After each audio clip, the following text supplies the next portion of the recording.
નમસ્કાર, હું હર્ષ રાઠોડ, ન્યૂઝ ગુજરાતમાં આપનું સ્વાગત છે। સમાચારની શરૂઆત કરીશું મોટા સમાચારથી। વાત કરીશું વડોદરા શહેરમાં સંસ્કારની નગરી ખાતે 10 દિવસનું આતિથ્ય માણ્યા બાદ દશા માતાજીના જ્યારે વડોદરા શહેરના ગોરવા વિસ્તારમાં બનાવવામાં આવેલા કૃત્રિમ તળાવ ખાતે માયા ભક્તો દ્વારા દશામાની પ્રતિમાનું ભક્તિભાવ સાથે વિસર્જન કરવામાં આવ્યું। વડોદરા મહાનગરપાલિકા અને પોલીસ તંત્ર દ્વારા સંપૂર્ણ તૈયારીઓ પૂર્ણ કરી દેવામાં આવી। ત્યારે મોડી રાતથી ભક્તિ દ્વારા દશામાની પ્રતિમા વિસર્જન કરવામાં આવ્યું।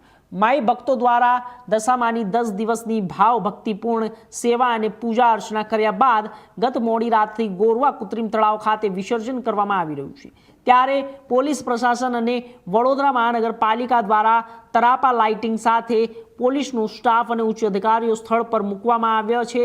તળાવ ખાતે કોઈ બનાવ ન બને તે માટે પણ પોલીસ તંત્ર અને વડોદરા મહાનગરપાલિકાની ટીમ સંપૂર્ણપણે સજ્જ છે।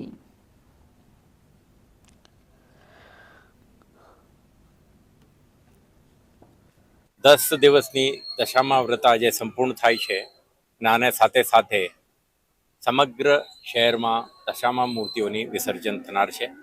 આના માટે શહેરમાં પૂર્વ પશ્ચિમ ઉત્તર દક્ષિણમાં 8 જેટલા કૃત્રિમ તળાવો આપણે તૈયાર કરી છે, જેમાં બેરિકેડિંગ, ઇલ્યુમિનેશન, તરપાઓ અને ક્રેન, આપણે expert swimmers, emergency response system આ બધાથી સુસજ્જિત કરીને પોલીસ અને home guard, fire services men, health services team બધાને તૈનાત કરીને એક સુરક્ષિત માહોલમાં વિસર્જનનો કાર્યક્રમ સંપન્ન થાય તે માટે તમામ તૈયારીઓ થઈ ચૂક્યા છે।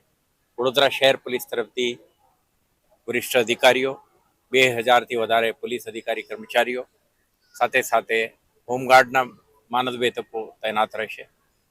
શહેરના જુદા જુદા વિસ્તારમાં આપણે ટ્રાફિક ડાયવર્શન પ્લાનને પણ અમલમાં મૂકી છે। તો મને વિશ્વાસ છે કે આ સમગ્ર કાર્યક્રમ એક શાંતિપૂર્ણ માહોલમાં સંપન્ન થશે।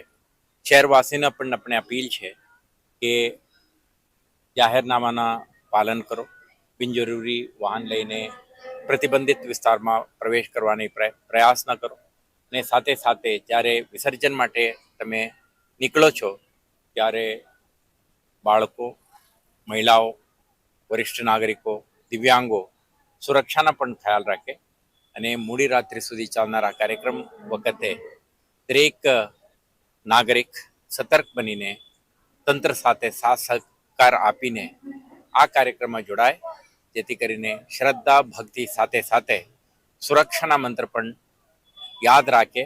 તો હું માનું છું કે આ કાર્યક્રમ શાંતિપૂર્ણ રીતે